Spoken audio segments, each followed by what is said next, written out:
Hello viewers, నేను మీ దేశం ఎదురమైన లంకేష్ మాట్లాడుతున్నాను. ప్రస్తుతం ఈ వీడియోలో ఈరోజు వాతావరణ పరిస్థితి, అలాగే రేపటి వాతావరణ పరిస్థితి, అలాగే ప్రస్తుతం కొనసాగుతున్న ఈ అల్పపీడనం వచ్చేసి మనకి ఎక్కడ తీరాన్ని దాటుతుంది, ఎక్కడ భారీ వర్షాలు నమోదవుతాయి అన్న దాని గురించి ఒకసారి వివరంగా వీడియోలో అందిస్తాను. ముందుగా ఈ వీడియోని ఎక్కడ స్కిప్ చేయకుండా చివరి వరకు చూస్తారని, అలాగే వీడియో కనుక నచ్చినట్లయితే లైక్, షేర్, కామెంట్ తప్పనిసరి. కొత్త వాళ్ళైతే మన ఛానల్ని సబ్స్క్రైబ్ చేయండి. అలాగే పక్కనే ఉన్న బెల్ సింబల్ని క్లిక్ చేయండి. మనం చెప్పిన విధంగానే సెప్టెంబర్ 5, 6, 7, 8, 9 తేదీల్లో వర్షాలు అనేవి నమోదవుతాయని చెప్పడం జరిగింది. ఆ విధంగానే మనకి వర్షాలు అనేవి నమోదవుతున్నాయి. కానీ ఈరోజు మార్నింగ్ చెప్పిన అప్డేట్ ప్రకారం ఈరోజు మధ్యాహ్నం సమయం నుంచి వాతావరణం మారి కృష్ణా, గుంటూరు, బాపట్ల, ఏలూరు, విజయవాడ, అలాగే విశాఖపట్నం, అనకాపల్లి ఈ పరిసర ప్రాంతాల్లో మనకి కొన్ని చోట్ల మోస్తరుగాను, కొన్ని చోట్ల భారీగాను వర్షాలు అనేవి నమోదవడం జరిగింది. ప్రస్తుత సమయంలో కూడా మనకి వర్షాలు అనేవి నమోదవుతున్నాయి. మరికొన్ని గంటల్లో ఉత్తరాంధ్ర జిల్లా అంటే విశాఖపట్నం, విజయనగరం, శ్రీకాకుళం ఈ జిల్లాలో మనకి మోస్తరు నుంచి భారీ వర్షాలు అనేవి నమోదయ్యే అవకాశం అయితే కనిపిస్తుంది.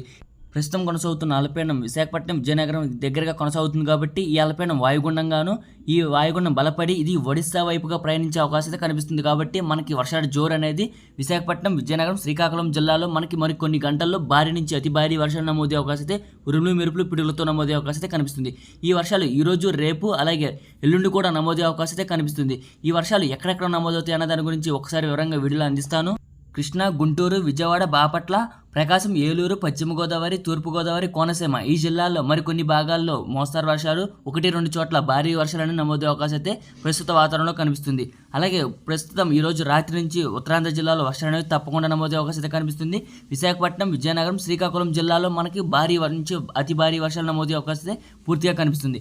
అనకాపల్లి, పార్వతీపురం, మన్యం జిల్లా, అల్లూరి సీతారామరాజు జిల్లా, తుని, యానం, రంపచోడవరం, సోంపేట, టెక్కలి, పలాస, బొబ్బిలి, పాలకొండ, రాజం, గజపతి నగరం, చింతలవలస ఈ ప్రాంతాల్లో మనకి తేలికపాటి నుంచి మోస్తరు వర్షాలు నమోదే అవకాశం అయితే కనిపిస్తుంది.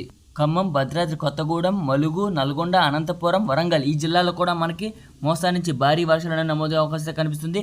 ఆదిలాబాద్, ఆసిఫాబాద్, మంచిర్యాల, పెద్దపల్లి, జయశంకర్, భూపాలపల్లి, రాజన్న, సిరిసిల్ల, సిద్దిపేట, వికారాబాద్, సంగారెడ్డి, కామారెడ్డి, నిజామాబాద్, మెదక్, మేడ్చల్, మల్కాజ్గిరి, జోగులాంబ, గద్వాల జిల్లా ఈ జిల్లాలో కూడా మనకి తేలికపాటి నుంచి మోస్తరు వర్షాలు, 1-2 చోట్ల భారీ వర్షాలు నమోదే అవకాశం అయితే కనిపిస్తుంది. ఇలాంటి వాతావరణం రేపు, ఎల్లుండి కూడా కొనసాగే అవకాశం అయితే కనిపిస్తుంది.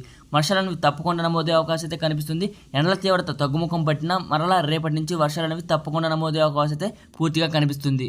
ఈరోజు రాత్రి సమయం నుంచి విశాఖపట్నం, విజయనగరం, శ్రీకాకుళం జిల్లాలో మోస్తరు నుంచి భారీ వర్షాలు అనేవి తప్పకుండా నమోదే అవకాశం అయితే కనిపిస్తుంది. అలాగే మధ్యాంధ్ర, ఉత్తరాంధ్ర జిల్లాలో మనకి వర్షాలు అనేవి తప్పకుండా నమోదే అవకాశం అయితే కనిపిస్తుంది. తెలంగాణ రాష్ట్రంలో కూడా మనకి వర్షాలు అనేవి తప్పకుండా నమోదే అవకాశం అయితే కనిపిస్తుంది. కానీ రాయలసీమ జిల్లాలో తిరుపతి, చిత్తూరు, అన్నమయ్య, సత్యసాయి, కడప, కర్నూలు, అనంతపురం ఈ జిల్లాలో కొన్ని భాగాల్లో మనకి మోస్తరు నుంచి తేలికపాటి వర్షాలు నమోదే అవకాశం అయితే కనిపిస్తుంది. సెప్టెంబర్ 8, 9 తేదీల్లో మనకి కృష్ణా, గుంటూరు, బాపట్ల, విజయవాడ, ఏలూరు ఈ పరిసర ప్రాంతాల్లో వర్షాలు తప్పకుండా నమోదే అవకాశం కనిపిస్తుంది.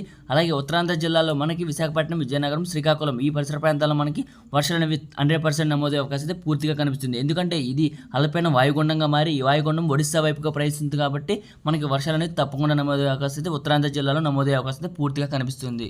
రానున్న రోజుల్లో వాతావరణ పరిస్థితులు ఏ విధంగా నమోదవుతాయి అన్న దాని గురించి రేపటి వీడియోలో క్లారిటీ అనేది ఇస్తాను. ముందుగా వీడియో కనుక నచ్చినట్లయితే లైక్, షేర్, కామెంట్ తప్పనిసరి. కొత్త వాళ్ళైతే మన ఛానల్ని సబ్స్క్రైబ్ చేయండి మరిన్ని వీడియో కోసం. Thanks for watching this video.